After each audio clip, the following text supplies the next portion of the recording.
And welcome everyone to another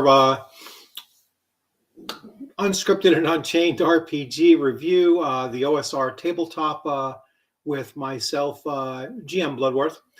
Good to see everyone. I know this was kind of a late notification that this will be coming out, and it's not exactly the time I would normally schedule a real quick notification like this, but it just happened that, this was the time that was going to work for me. I'm only going to probably stay on for a little bit, and I just wanted to talk a little bit about conventions, both upcoming conventions and in general convention play, because I think that there needs to be some explanation of how convention play is very, very much different than gameplay that you might experience, whether it be at your home or at a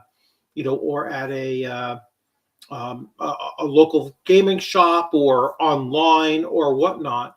So I think it's really important to kind of describe the way that convention games actually run, and explore some of that now. Once people start coming into the chat, and I'm hopeful that they will share their experiences at conventions, and whether they're running games or just playing in games, or some people just go to conventions for the purpose of just going to various seminars and then, meeting other people and whatnot. So I really did want to kind of cover the full gambit of what it is to go to a convention, and whether you're running games, or you're just going as an attendee and looking to play in some games, and that's where I wanted to basically go with this. So, looking in at my current schedule, and not all of these games are posted yet on tabletop events. So some of those will, I guess, over the next couple of weeks or months, will start to get posted there as well. And so let me begin by just talking about those that are coming up in June. So I am taking a break from conventions. I would normally have gone to Rising Phoenix in April. That's a convention I've been to 2 or 3 other times. I'm pretty sure, at least 2 other times, and possibly 3. And really enjoy that convention. That's a great convention. It's fairly local for me as well. And at that convention there, I've met some really great people, from Scott Legault, who runs it, and then other people like Peter from I'm going to forget the company name, his own company name, but he was running things. He runs a lot of Savage Worlds and such. So Peter Saloon. So I'm probably just a little bit off task right now. So sorry, I'm going totally off the cuff. But those have always been, that's been a great experience, going to that convention and just meeting new people and running games. And it's a phenomenal convention. So I highly do, recommend it. I will bring this up, and let me bring up tabletop. Like I said, the upcoming conventions are not quite listed just yet. So So let me go there and show you. So I'm going to have to switch here, and let's move this all the way over to here. And now I'm going to share. So share screen, and I want my conventions. So as you can see here, so this is my conventions, and I will try to expand this a little bit. I believe I do control that. There we go. So ShireCon, not ShireCon, I'm sorry. So Rising Phoenix, I was going to be attending this in obviously 2025, and Rising Phoenix is the one that unfortunately I'm not able to go. But this is last year's, so I don't see why it's not showing the more recent conventions I'm attending. Let's see, where is 2025? Anyway, let's find it. So conventions, and it's in April, but let's just do Rising Phoenix.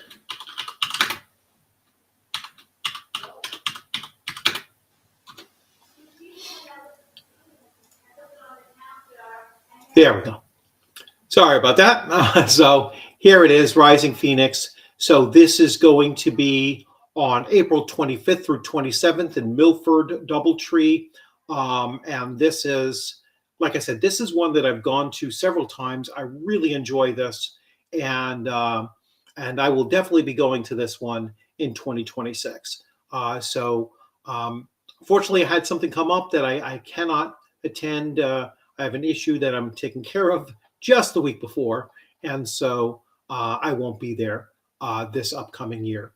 So that's the first one that I won't be attending. So the first one I will be attending is going to be, and let's go back. I can close this one out now.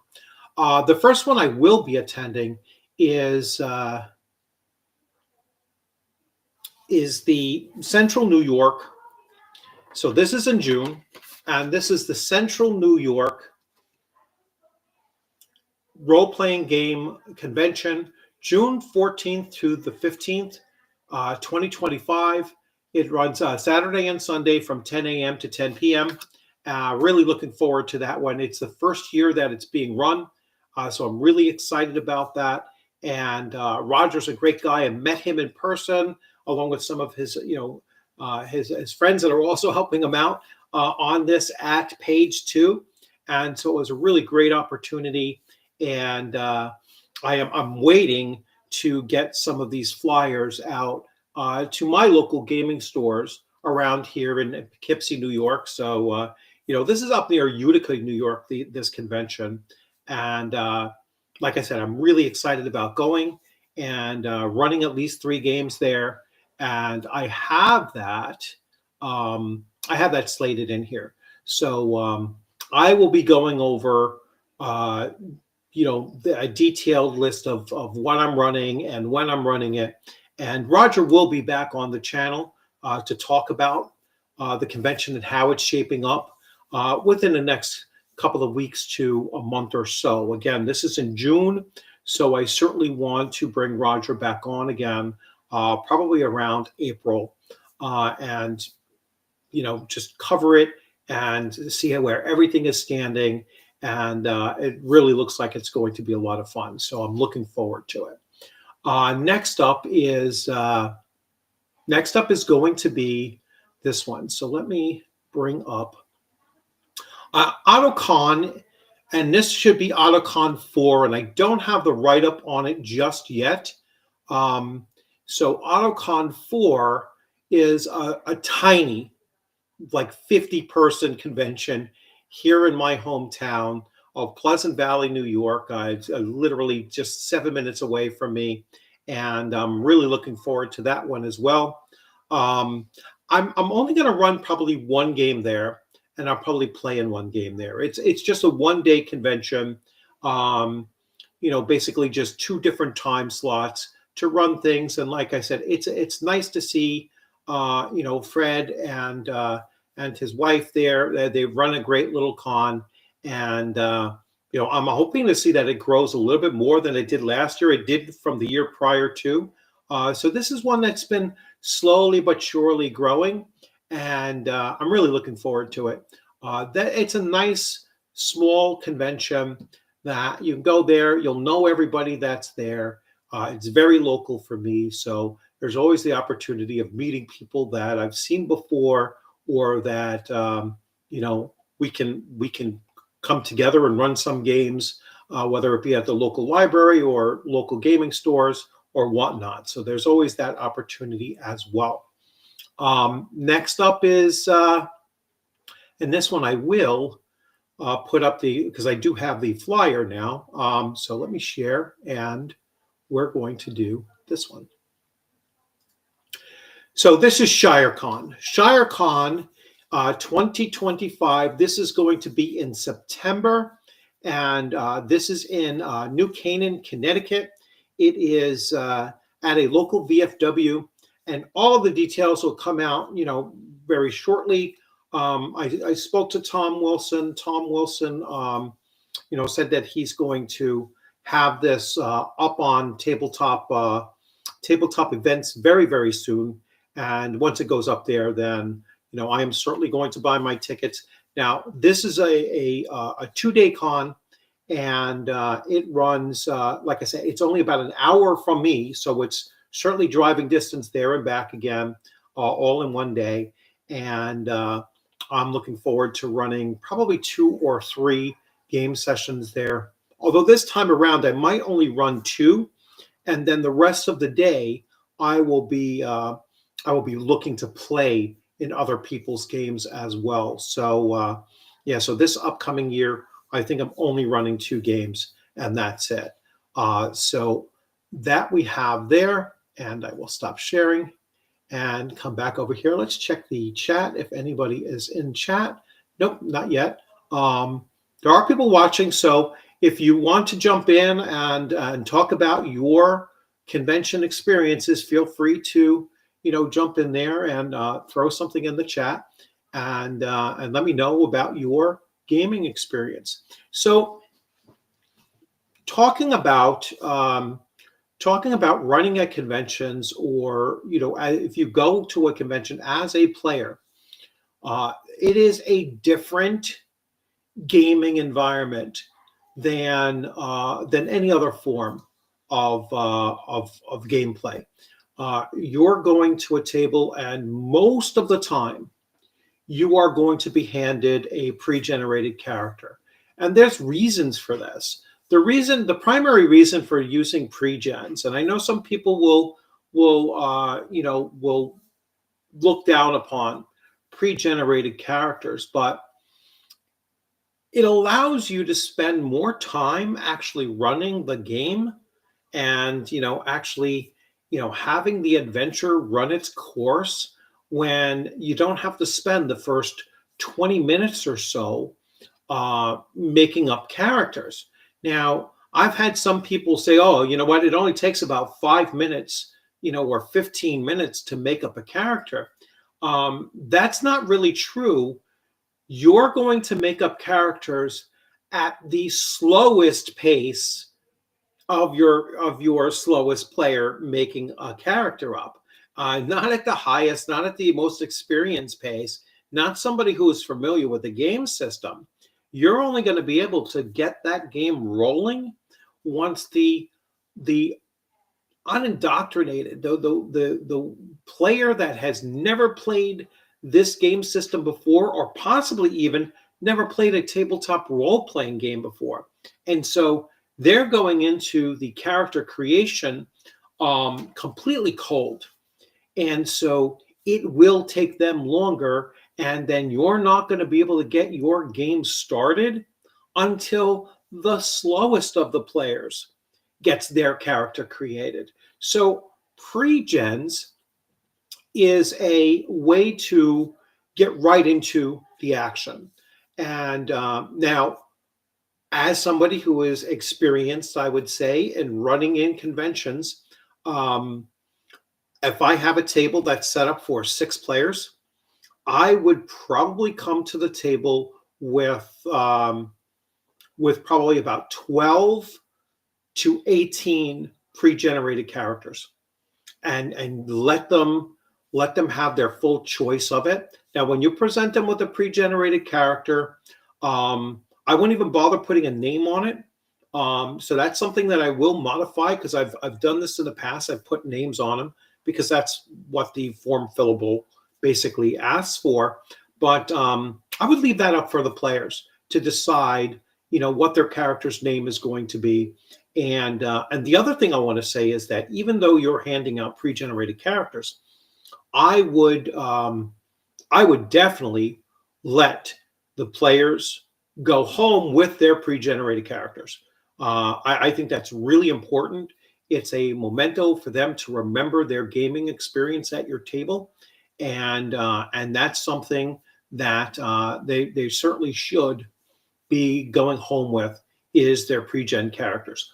I almost always take home the characters that I ran at a convention. So I have, just as an example, I have my character from Nerdarchy's Nerdarchy Ted ran Zoo Mafia, and here I have my goon character. And in their quick start guide, actually, you can't even use this character class yet. So this was, unique to that table, I guess, or at least in the convention play.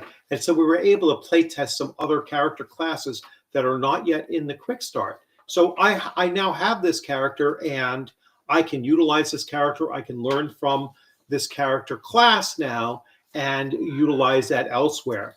I also have from Trollord Games, Chuck Cumbo's adventure, I have my Castles and Crusades character.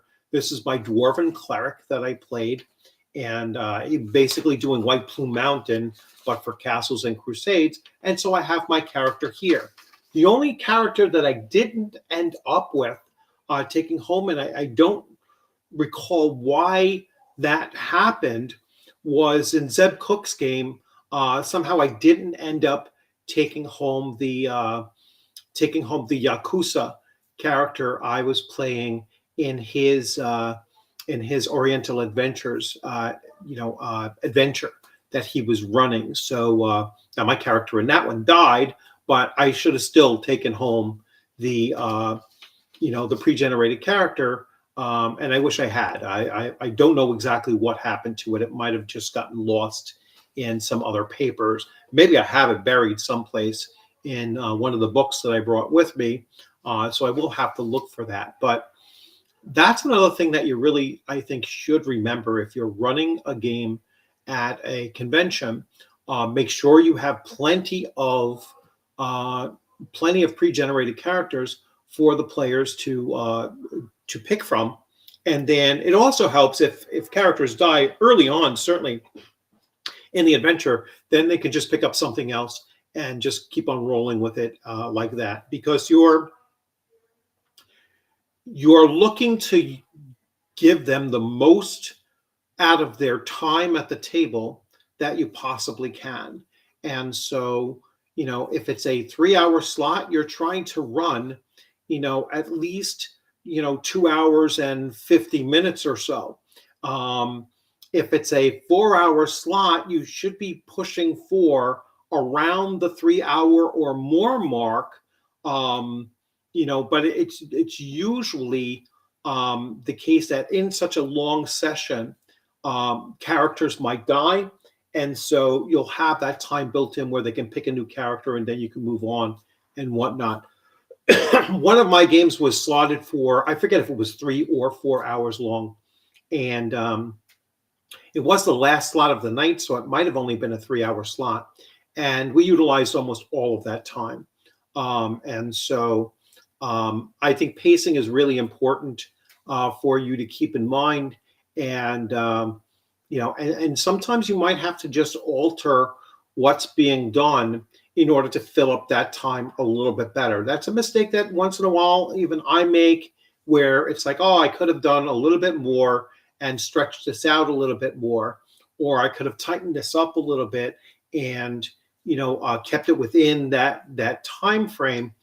I think I've only ran over once in all of the different convention games that I've run, and I think I fell a little bit short. This most recent one, I came up a little bit short on it. That was just because the choices that the players had made throughout the adventure, they really did chew through the adventure a lot faster than I was anticipating. So you do have to be kind of quick on your feet in adjusting what's going on, at the time. So that's the other thing about pre-generated characters and whatnot. The actual running of the game, again, you have to maintain a good steady pace throughout the adventure. You're reading your audience. You are looking at how much your players are engaged in what you're running, and if you notice that a player might be getting a little distracted or not really as engaged as they could be, then try to shift some of that attention over to that player, get that player re-engaged, and then and keep it cycling through the entire table moving forward. Your goal is that everyone at the table is having a good time, and they're going to walk away having enjoyed the overall experience at your table. That is the primary goal. They're not going to enjoy every single moment, all right, because sometimes characters die, or sometimes they're looking to do something and they just get a series of low rolls and not very good fortunate rolls for themselves, and yes, they will get frustrated sometimes, but it's the overall experience that you're trying to hope that they will get the most out of it, and so learn it. A lot of times I'm running a game system where it's a brand new game system for a lot of these people, and so you want it to be a learning experience about learning some of the general mechanics of the game that they will be experienced for the first time. So when I write an adventure specifically for convention play, I always assume, number one, that the player knows nothing about the game system. All right, so that's number one. Number two, I write the adventure so that it is hitting some of the key features of that game, so that the players are actually participating and learning about the game system as they go. Third, I make sure that the game is written so that it is hitting the three pillars of role-playing games. So there's a little bit of exploration or discovery, there's combat, obviously, and then there are opportunities for social interaction, whether that is internally amongst their player characters as a group, or with NPCs that are actually interesting and meaningful NPCs to what adventure they're looking to run. So these are all different things that I like to try to get the players to fully appreciate and to keep them engaged. So that's the next thing. Let me check the chat and see. For some reason, I'm not seeing any chats. So if someone wants to just type something in the chat so I can see that there is chats going out. And I will put an invite up there too if anyone wants to join in. So I will start off with that as well. So I see that the chat, at least the chat on my end, is working.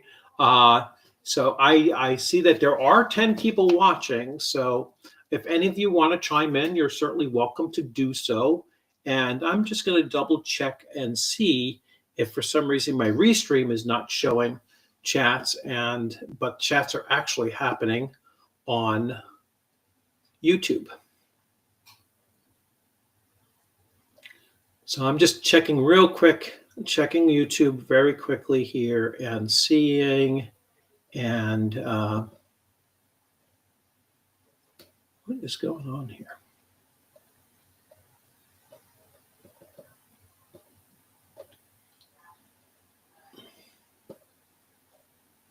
All right, let's see.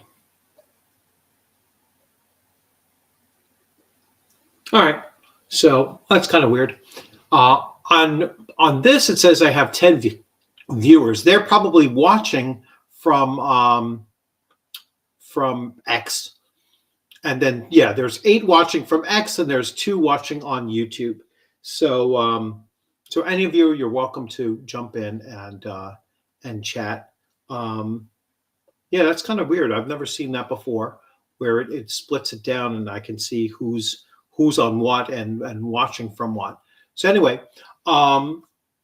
so that's the next element. I think that's really important for you as a game master at a convention, is to specifically write an adventure that is going to showcase the game that you're running, and and its major features. That it is going to be something that hits all 3 pillars of role playing. So again, you want exploration, you want combat, and you want social interaction taking place. And and combat can not can be anything that's a conflict. It doesn't actually have to be actual combat, but I do recommend that you probably do have a little bit of combat in there, because most tabletop role playing games have elements of combat in them. Excuse me. So that's the next thing that I wanted to expand upon. And finally, one of the things that you want to do, and this goes back to pacing as well, you want to make sure that your adventure has a beginning, a middle, and an end. You want to have a decent closer for the adventure, and sometimes that means that you might have to adjust the action taking place at the end. You want it to finish off on a really good note. And and again, sometimes that's hard, because you're going and you're following along with just the action as it happens, and there's always second guessing when it's over, and you'll look back and you'll be like, oh, I could have done this a little bit better. And that's important to do, right? It's important to do kind of like an after action review of, this is what this is what I've learned from running this. This is the feedback that I got from my players. That's really important as well, is listen to what your players said, listen to what the players were what they liked about it, what they didn't like about it, provided that everything that they're saying is reasonable. So some players might say things like, oh, I didn't like this about your game, and it's just not something that's reasonable to be complaining about, because it's coming from some place that maybe they just don't understand what convention play is like. I learned as a player in conventions that kind of to expect that character death is going to be much, much more prevalent in a convention game. And that's for 2 reasons. Number one, players tend to take greater risks with player characters that are not their own, and they're trying to do new things, and they're trying to have a lot of fun at the table, and sometimes they do things that are, quite frankly, foolhardy at the table. And so that's the kind of thing that happens. And oftentimes it's not just their character that ends up getting killed, but possibly some others. I mean, in Alan Hammock's game at Rising Phoenix last year, one of the magic user in the group decided to cast a fireball pretty much right on top of everyone, trying to break this crystal ball thing with a fireball, and he ended up killing like 3 of our characters, mine included. And to be honest with you, I was pissed. I was like, geez, we're at the end. There was no reason to do that. And it was just a bizarre move for him to do. And he didn't seem to be too troubled by it either. So it was like that also kind of left a little thing in my thing in my craw as well. It was like, you know what, you just killed 3 player characters, and you're not even remotely remorseful about, oh geez, I shouldn't have done that or whatever. And so there's a certain, like, as a player in a convention play, even if the expectation is that player characters will die, um, you know, you should be mindful of that. What you're doing isn't going to kill other party members, on your choices and whatnot. So you should be a little bit more cautious, especially with like area effect spells and those kinds of things as well. So that's pretty much where I wanted to talk a little bit about convention play, and to explain, I guess, in some ways, some of the things that I've learned from running at conventions, and talk a little bit about the conventions that I do have coming up. And so once again, my convention schedule is looking like it's going to be just 3 more conventions at least this year, 2025.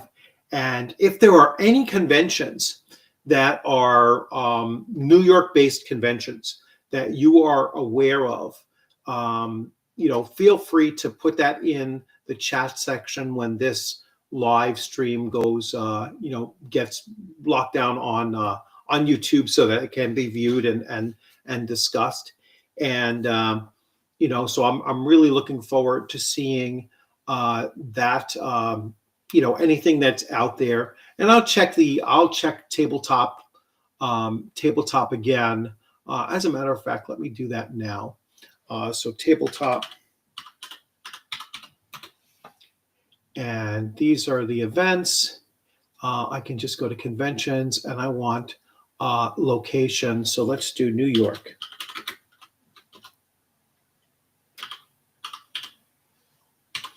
And see, sometimes this doesn't do a great search.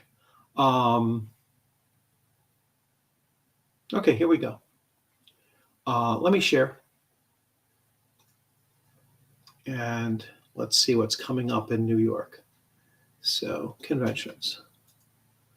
So we have, so here we go.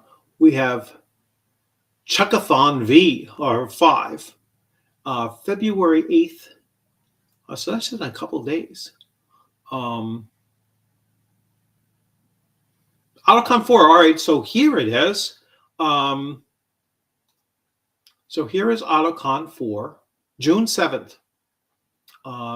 Submit events. I don't know if tickets are available. Badges pending. All right, so they're pending still. So I don't think we can submit events, can I? Or maybe I can. Oh, I can. And that's how it'll get locked in there. So AutoCon 4 is coming up on June 7th, 2025. That's definitely one that I will be going to. Let's see what else we have. Protospiel Online, August 2025. CouncilCon, Schenectady, New York, in September. Let's see. Yes, Scott, I am skipping EcclesiaCon because that is in March, if I'm not correct, if I'm not mistaken. So yeah, I won't be there.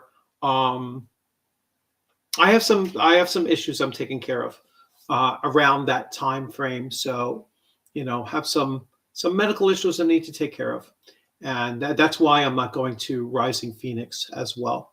So yeah, EcclesiaCon is not. I think that's in March. So no, I won't be there. CouncilCon 2025 in Schenectady in September. I should double check some of these and see. Let's see what this one is.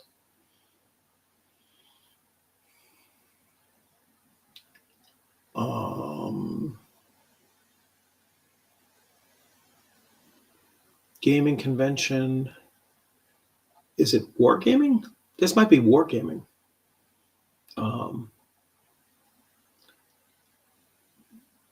So let's see, events. Let's see if there's any events yet. Nope, there's no events yet. Attend, nothing yet. So badges are pending.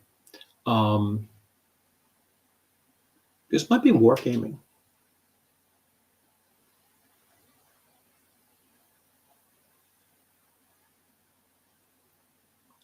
So I'll definitely look into that one. Rochester, I think, is a good distance for me.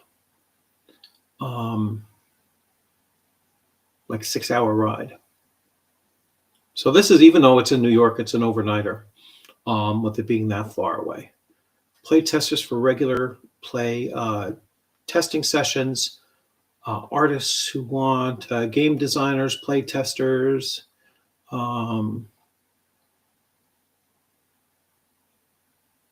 New badges are cheap. Designers are expensive. More expensive for designers than for players. Yeah, players, it's a weekend rate is $10 for the whole weekend.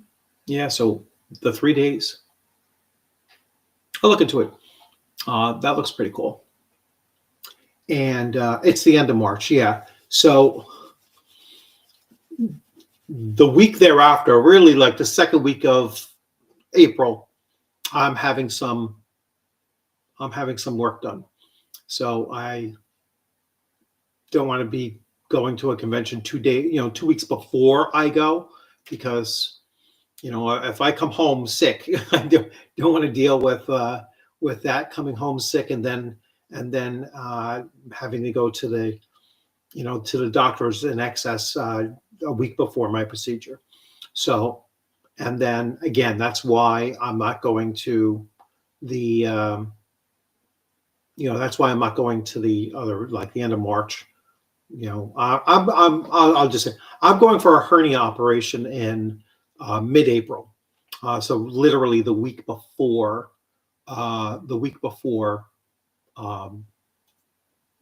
Rising Phoenix, and so that's why I'm not going.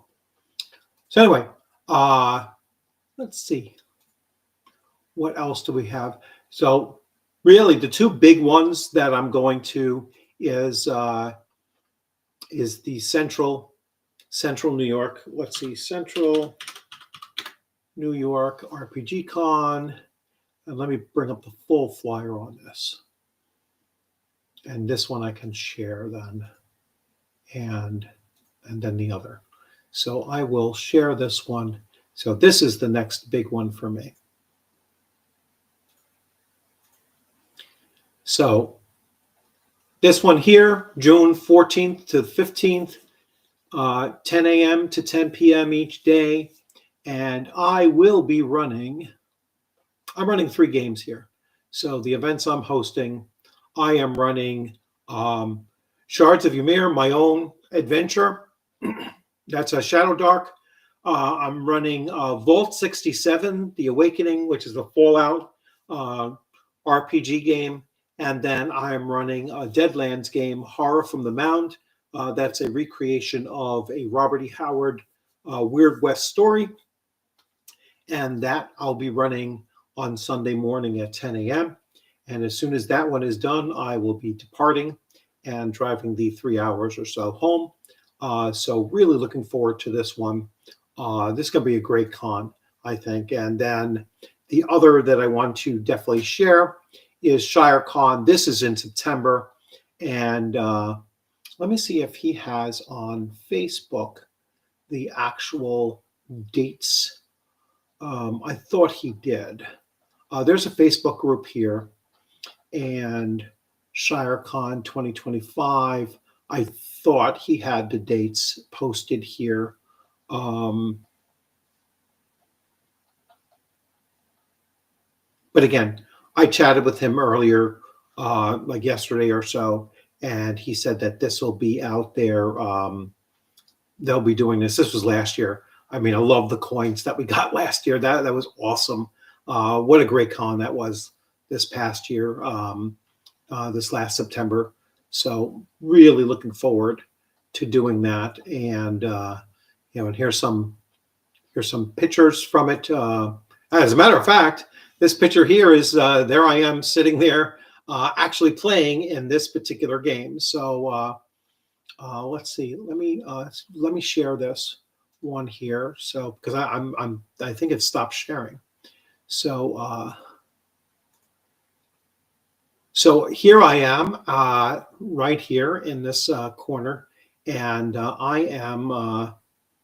am playing in Jeffrey Talanian's game.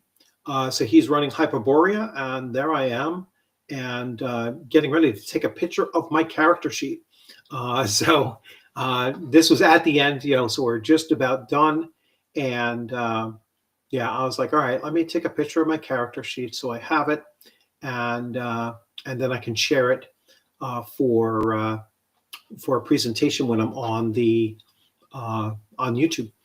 So anyway, let me stop sharing that. And so, hey, Roger, how's it going? So the con looks pretty sweet. Yeah, they I mean, Shire Con is awesome. And then I'm really anticipating yours to be, just as good as far as the same stage that ShireCon was like 3-4 years ago. Yours will probably be around the same point that it is, and then we'll see if that it should grow and become even just as big as ShireCon, and I'm looking forward to that.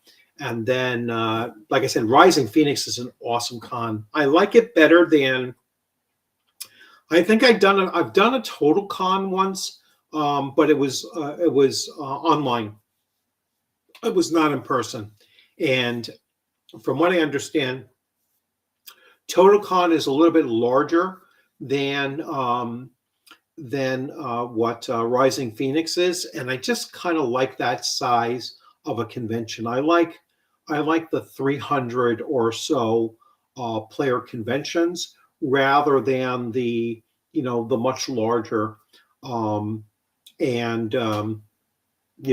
ShireCon and probably, and Roger, you can probably tell me what you anticipate, but if it's anywhere between like 100 and 300, that's going to be perfect. Perfect for a con. At least in my opinion, I like that size of a con much better than, even though I had a fantastic time at Page 2, it's a big con. I mean, that was 1,800 people, so that was a pretty big con, and would love to go again, and probably looking forward to it. I'm trying to figure out getting to Rising Phoenix. I've got training for the Monday through Friday, the week before. Yeah, I'm definitely going in. I'm definitely going, not this year, but next year I will be at Rising Phoenix. That's for sure, because that's a great convention. Hey, Agile, how's it going?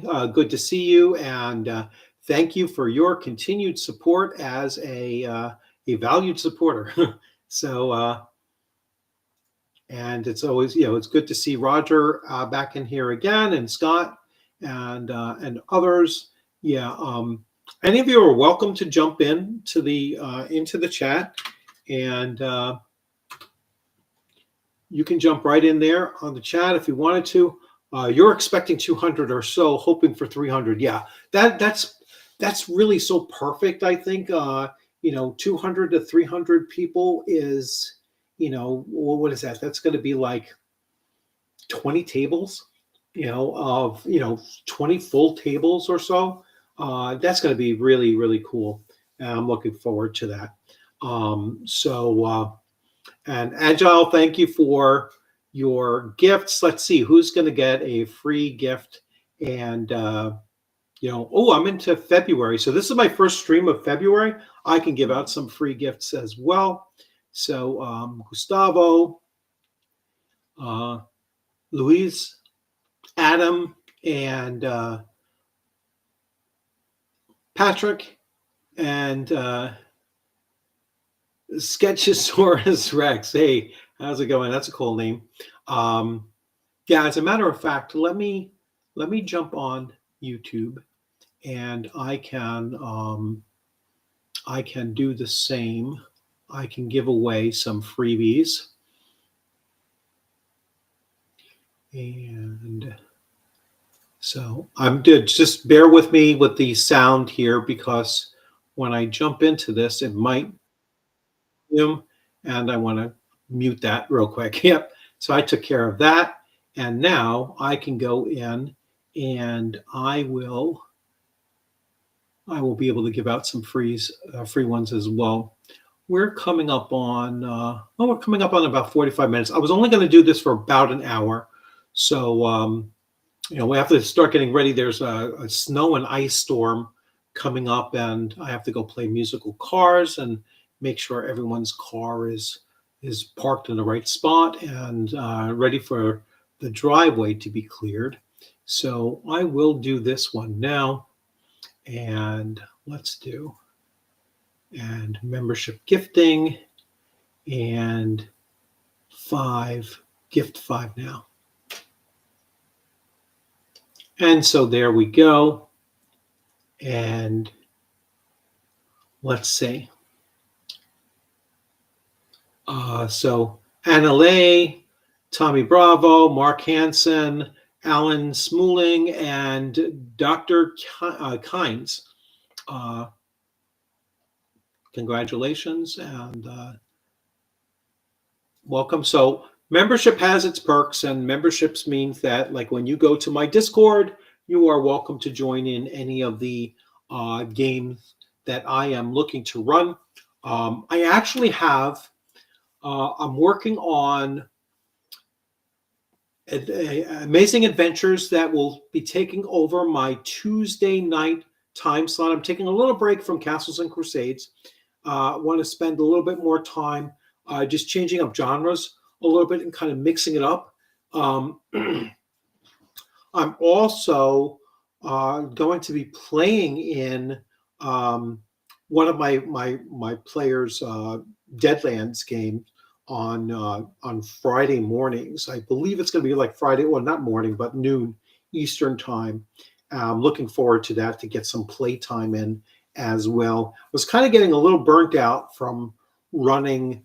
I've been running Castles and Crusades now for a little over a year. Prior to that, I ran Advanced Dungeons and Dragons for 2 years and 3 months, and before that was D&D for like 10 months, and then D&D like BECMI for like 10 months and 8 months prior to that as well. So I had been running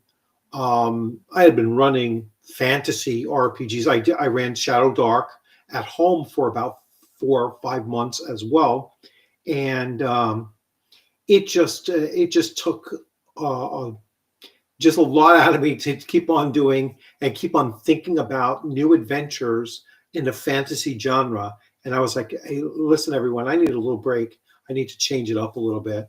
And so I'm going to take a couple, weeks to months off and just doing that. So, Rich, need the following from all members: email address, Discord channel on my Discord, name. This way I can send you all free content and you will be given a role on Discord. Wow. I don't know if, number one, I don't know if that's a great idea to do it here. I certainly wouldn't do it on this. Just post your Discord invite, Agile, on there, and then they can make all that arrangement when they go to your Discord. I wouldn't do it on Restream, putting up emails and all that kind of stuff on Restream. So you're welcome to drop your Discord channel on here. That's for new members of the, here. Yeah. Again, send it privately. Yeah. You can send Agile Monk privately all of that information. And my Discord, I don't mind sharing my Discord. Let me put my Discord up there so that people can, you're welcome to join. And let's get my channel.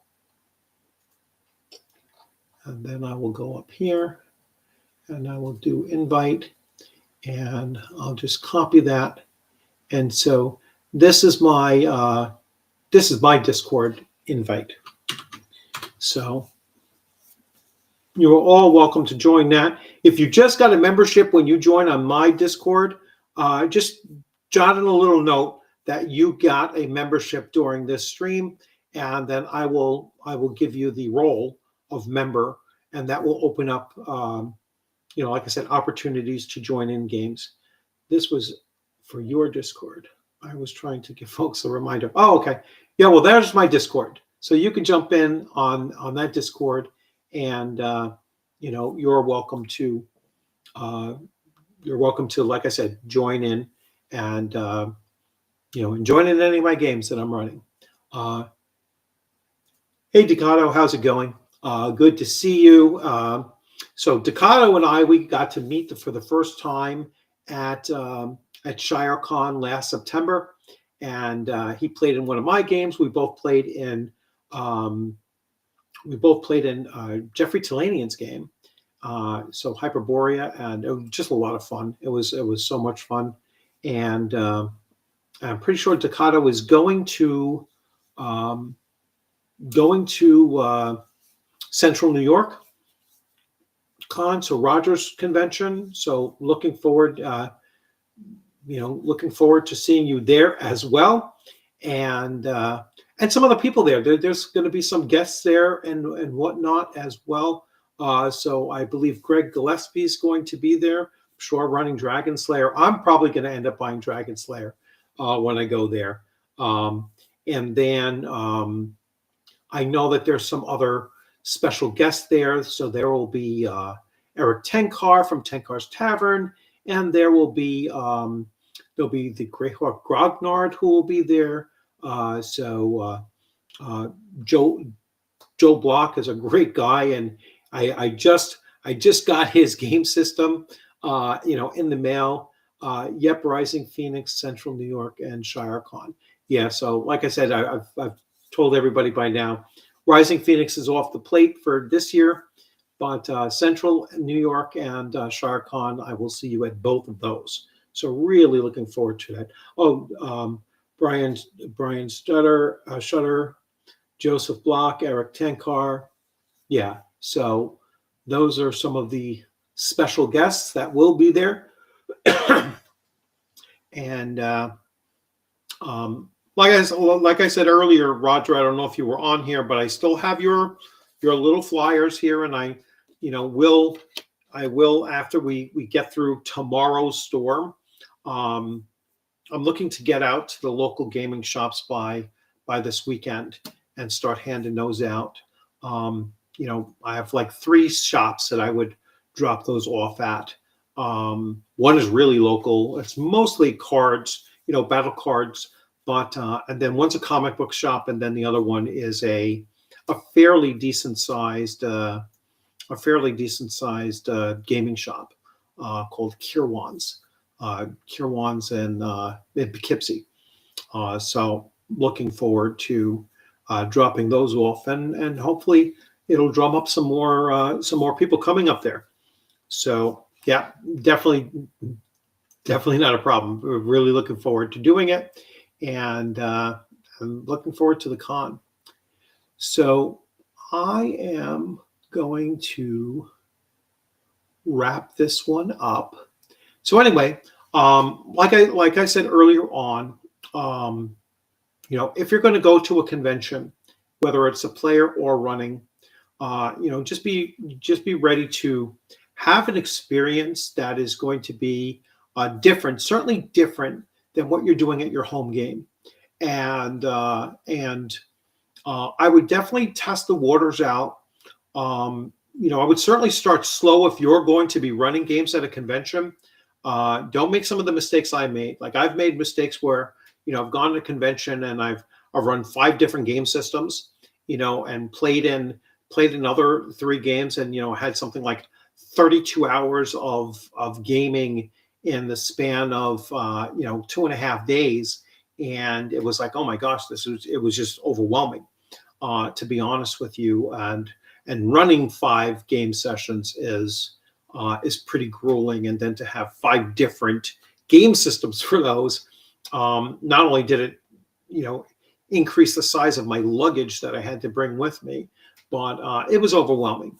And so I would always try to trim that down to maybe running 2 different game systems, and probably only about 1 or at the most 2 sessions per day while you're there, and take it light on the Sunday. So if it is a weekend con, I would definitely take Sunday really light, maybe do something in the morning, and then shoot out, and cut a little short, because there's nothing like getting home at a reasonable time after like a 2 or 3 or even a 4-hour drive, and and not getting home in the evening on a Sunday, when you might have work the following day as well. So I would definitely suggest that. So pace yourself, and pace yourself for sure. Run game systems that you're fairly familiar with, or the first time I ran Shadow Dark, I ran it at a convention, and it was that easy to run, that particular adventure as well. But I would certainly recommend that you're going there and you're running things that you're familiar with, and and you're not running too much the first time around that you're going. And if you're going as a player, again, go there and look to play game systems that you haven't seen before. Really do try to expand your your horizons with game systems and such. And and I think that you'll get a lot more out of your experience if you're trying new games. I have been introduced to role-playing games that I would never have played without having experienced them at a convention. So that was like Weird Frontiers. That was, I had never played that before. I've never played Savage Worlds before until I went to a convention. I ran at a convention the first time, Blade Runner, which is a great convention game to run. Shadow Dark, like I said, my first experience running Shadow Dark was in a convention setting. And Conan 2D20 I've run at conventions. There was just so many different game systems that I've run or played at conventions. And I think that that's the way you get the most out of your convention experience, is to get some gaming in, do some running of games, and do those seminars, do those those panel chats and everything like that. Those can be really interesting as well, and meet as many people as you possibly can, and you'll really enjoy yourself. So I'm going to wrap this one up here. You all have a great evening. I look forward to seeing you on a gaming screen sometime soon. Oh, one last thing. So tomorrow at 10 a.m., I'm a guest on a podcast. I'm being interviewed on a podcast, which kind of blows my mind. The podcast, and let me get the info on that up. So let me get the info on that. So it's called Side Quest Podcast. And so tomorrow I will be on from, it'll be 9 o'clock Central, 10 o'clock Eastern. The recording platform is Riverside. I don't know what that means. But they will be sending me a link. So Side Quest Podcast. I've tried to find it directly, and for some reason I wasn't able to find it, or there's so many that are called Side Quest that I don't want to mistake it for something else. But I will be on tomorrow, and then once the podcast is over, I will share it on the channel. Yeah, Agile, you know of it, Side Quest podcast? Yeah, they reached out to me like a couple like weeks and weeks ago and said, "Hey, would you like to come on?" And I was like, "Sure." And so again, I'm not quite sure because there were several. Let me see if this is it. Um, I mean, it's connected to Chaotic Chronicles, and let's see. There's a LinkedIn page, but I don't want to share any of this stuff unless I know exactly it's the same thing that that we're supposed to be doing. But I will check to see. Riverside is an online studio that lets you record, edit, and stream podcasts and video in high quality. They are on Apple and Spotify. Yeah. So, which I don't see that link to either of these two. So that's what I'm like, oh my God, that's kind of weird because I'm not sure. I asked them to send me a link, or a graphic so that I can at least put it up there. So they're on Apple and Spotify, SideQuest Podcast. All right.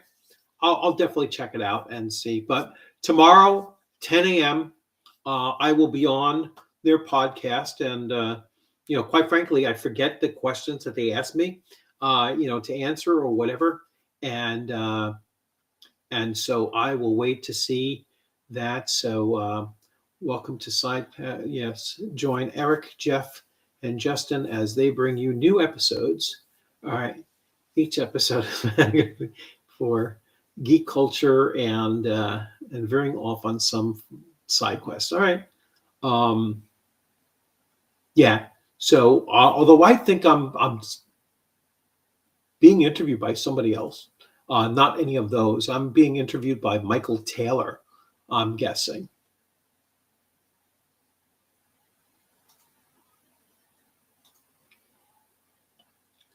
So I don't think he's listed there under Eric, Jeff, or Justin. So anyway, so hopefully I'll see you all tomorrow. Or you'll chime in on the podcast, and we'll see how that goes.